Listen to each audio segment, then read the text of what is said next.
Nós vamos ver ali, meus amados, que nesses dois primeiros reinados lá nos dias de Daniel, nesses dois primeiros reinados ali, Babilônia e Medo-Persa, eles tinham entre eles uma influência muito forte de Daniel, uma verdadeira religião.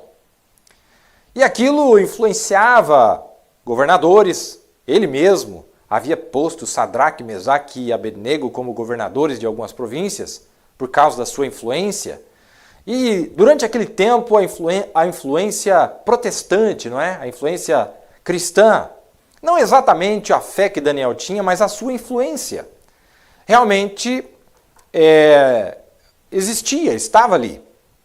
Existia algo bom misturado ali, não é?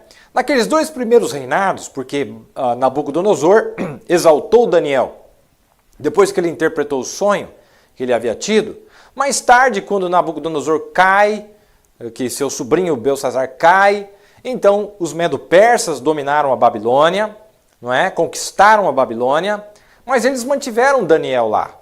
E Daniel foi jogado na cova dos leões, já debaixo do domínio Medo-Persa. Mas Daniel ainda estava lá, ele ainda influenciava os homens, os líderes que ali haviam, etc. Mas chegou um ponto onde Daniel morreu, saiu de cena, os judeus voltaram para a terra, Dário permitiu que eles voltassem, então não havia mais influência entre eles, entre esses gentios, para que realmente houvesse qualquer coisa boa. Por isso que se tornou no monstro do Império Romano, com todas as atrocidades e a crueldade que o Império Romano infligiu no povo de Deus nos dias de Jesus e que antecederam a Jesus também, na matança das crianças, aquele poder romano, aquele ódio desenfreado pelo povo de Deus, porque não havia nada entre eles, não havia influência nenhuma positiva entre eles. Vocês entendem? Havia saído. Então, agora nos dias finais, nós vamos ver que essas mesmas coisas acontecem. Olha que interessante. Então, nós vemos esta briga agora, quando chegamos ali nos Medo-Persas, que ainda, lembra que da semente dos Medos veio Assuero, que casou-se com a famosa Esther. Entendem?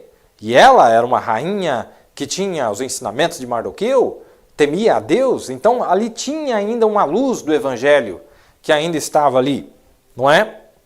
Mas, conforme o tempo foi passando, essas pessoas foram morrendo, então agora a igreja falsa, ou o poder gentil, a religião falsa, o paganismo, começou a ganhar força frente àquela influência que realmente era boa, uma boa influência, não é?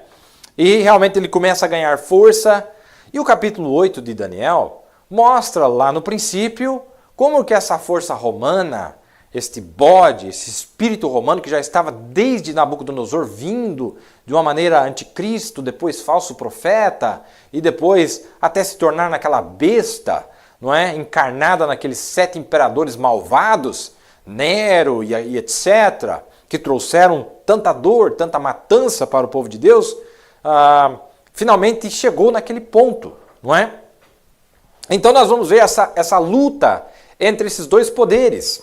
E o que eu quero dizer para vocês nesta noite, meus amados, é que este carneiro de 2 chifres, que também lá representava uma influência boa, não é? Ainda não era perfeita.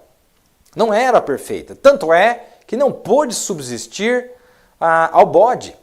Não pôde subsistir àquele espírito romano que estava crescendo cada vez mais através daquelas 4 nações, não é? Na sua forma imperial. E depois, mais tarde, sofreu uma ferida mortal, mas reviveu e agora veio na forma papal, não é? Na forma religiosa. E desde então tem trazido destruição, engano, devastação através desta forma religiosa. Mas ela também teve seus estágios. Começou lá com a doutrina dos nicolaítas e veio vindo, como o profeta descreveu nas eras para nós, repetindo agora na sua forma papal aquilo que ela havia passado na sua forma imperial. Não é verdade? Mas como nós sabemos que é uma repetição no começo da dispensação gentia e no final da dispensação gentia, então vale a pena dar uma olhada aqui, Se nós entendermos o que aconteceu aqui, nós vamos entender o que acontece aqui. Então lá, nós vimos esta briga, irmãos. Esta briga entre esses dois poderes. E olha, Daniel era um verdadeiro político. Não no sentido pejorativo da palavra, mas ele tinha a política de Deus, como governar com justiça, com equidade, não é? Com temperança, com graça, com misericórdia e também como ser firme na justiça, no juízo de Deus, não é? Ele ensinou tudo isso até para aqueles reinos que não conheciam a Deus lá no princípio. Daniel, este grande profeta. Mas como eu disse, como eles foram saindo de cena, esses grandes heróis foram morrendo, voltaram para a terra, que foi permitido justamente por Dário, voltar, reconstruir o templo. Esdras e Neemias reconstroem o templo lá. Então agora a influência judia sobre o império gentil não mais exercia tanta força, não mais exercia tanta pressão, não é? Num bom sentido. E agora eles começam a ganhar força desenfreadamente. Então agora, aquilo que havia restado entre os medo-persas, aquela influência positiva que havia restado, aquela influência de Deus, ainda que não fosse algo perfeito, não é? Mas era uma boa influência, começou a tentar fazer frente contra aquele paganismo, contra aquelas coisas horrorosas, aquelas formas de governo, não é? Injustas, mas não conseguiu. Não conseguiu. E nós vamos ver que essas duas influências começaram a batalhar, começaram a degladiar-se entre elas, e nós vamos ver que, infelizmente, naqueles dias, quem ganhou, quem levou a melhor, como nós dizemos, foi realmente o espírito falso. Foi o espírito anticristo que realmente se sobressaiu. E nós vamos ver que este bode com aquele longo chifre, que veio contra aquele carneiro com 2 chifres, ele não era páreo para fazer frente àquele espírito. E nós vamos ver que durante as eras da igreja, nós tivemos um maravilhoso poder que surgiu através da influência de grandes homens, que Deus levantou, grandes heróis. E eles vieram com o que nós chamamos da reforma, e eles surgiram com aquilo, liberdade de religião e liberdade civil, liberdade de ter leis justas, uma política justa, democracia, direito de escolha. E eles veio Lutero debaixo dessa influência, veio John Wesley debaixo dessa influência, vieram os pentecostais debaixo dessa influência. Mas, irmãos, aquele bode romano, ele não ficou quieto. E olha, ele era mais velho, ele tinha mais anos de experiência, ele tinha mais maturidade do que aquele carneiro que tinha nascido fazia pouco tempo, lá pelo ano de 1520. E aquele carneirinho, com seus 2 chifres, tentava fazer frente contra esse bode peludo, horroroso, sobrenatural, essa unção religiosa do paganismo, da influência negativa. E eles tentaram fazer frente. E eles eram corajosos. E esse carneiro não se esquivou, não se evadiu da batalha. Quando ele viu que o bode lhe atacava, ele tomou distância e ele foi para cima do bode.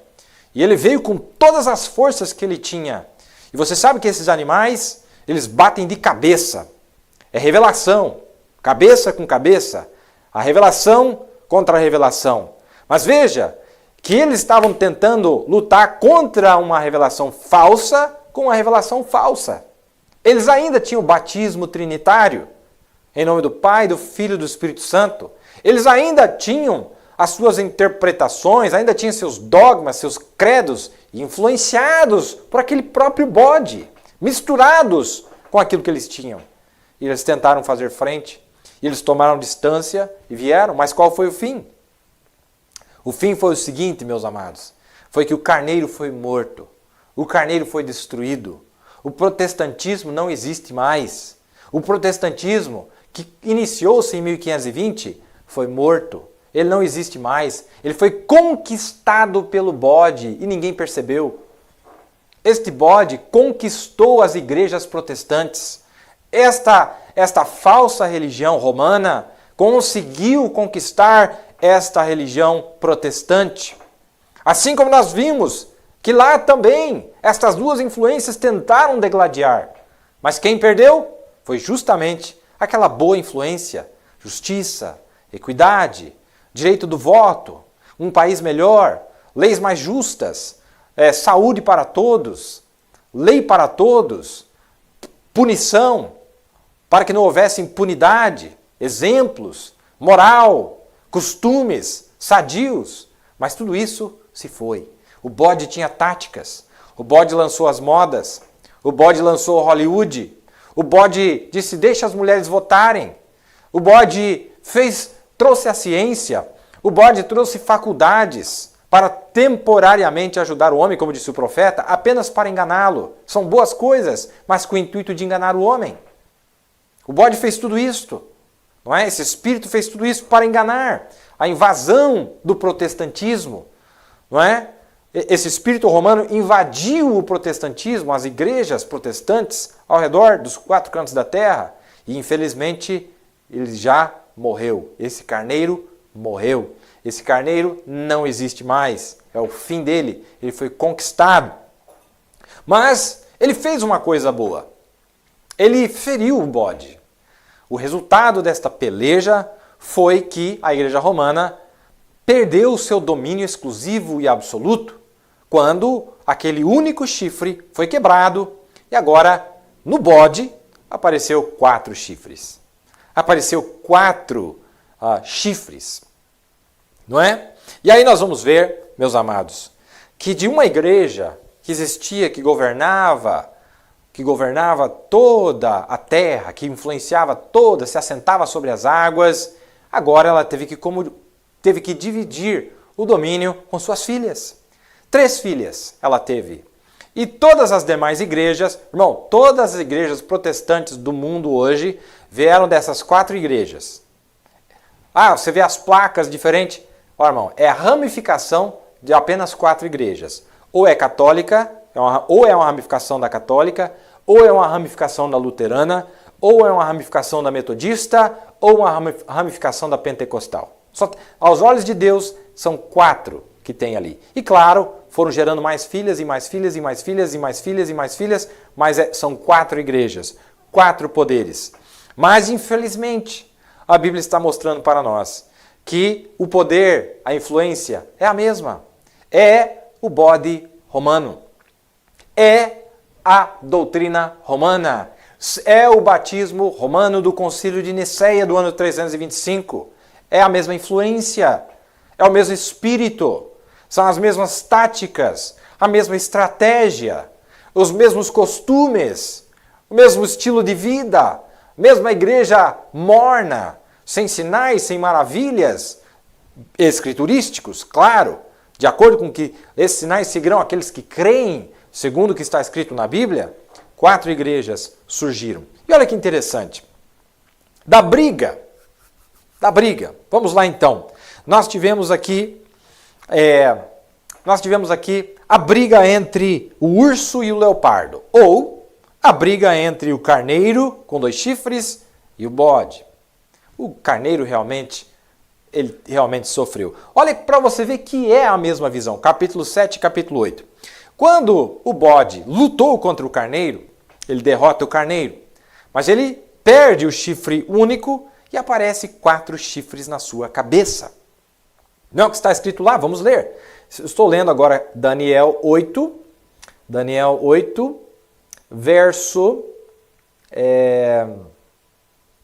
22, 21. Mas o bode peludo é o rei da Grécia, e a ponta grande que tinha entre os olhos é o rei primeiro, aquele rei absoluto, né? O ter sido quebrada, levantando-se 4 em lugar dela, significa que 4 reinos se levantarão da mesma nação, mas não com a força dela. Mesmo espírito. Não é? Olha que interessante. Não é isso que está dizendo ali? 4 na esfera religiosa. 4 igrejas. 4 igrejas. A igreja romana, a igreja luterana, a igreja metodista, a igreja pentecostal. 4 principais igrejas. Muito bem. Só que quando você vai dar uma olhada no capítulo 7, vamos ver se fala a mesma coisa lá. Vai lá no capítulo 7. Olha que bonita, que maravilha essas liçõezinhas, né? Ajuda nós a desenvolvermos a nossa visão. No capítulo 7, diz aqui, falando aqui agora do urso e do leopardo. Vamos ver o que acontece com o leopardo, porque ele representa justamente o bode. É a mesma coisa que o bode, na esfera política e na esfera. Diz que apareceu 4 chifres no bode. Vamos ver o que acontece com o leopardo. Verso 6 do capítulo 7 de Daniel. Depois disso eu continuei olhando, e eis aqui outro semelhante a um leopardo. E tinha 4 asas de ave nas suas costas, e tinha também esse animal 4 cabeças, e foi-lhe dado domínio. Viu aí? Não disse que era 4 chifres lá? Na esfera religiosa? Na esfera política também apareceu 4 cabeças. Historicamente, lá no começo da dispensação gentia, quando Alexandre o Grande, que representava este chifre único, morre, 4 generais assumem o domínio do Império Grego. E aqueles 4 generais foram responsáveis pela formação do Império Romano. Quando eles dividiram esse domínio em 4, então é onde veio o Império Romano. Não é interessante nós vermos isto?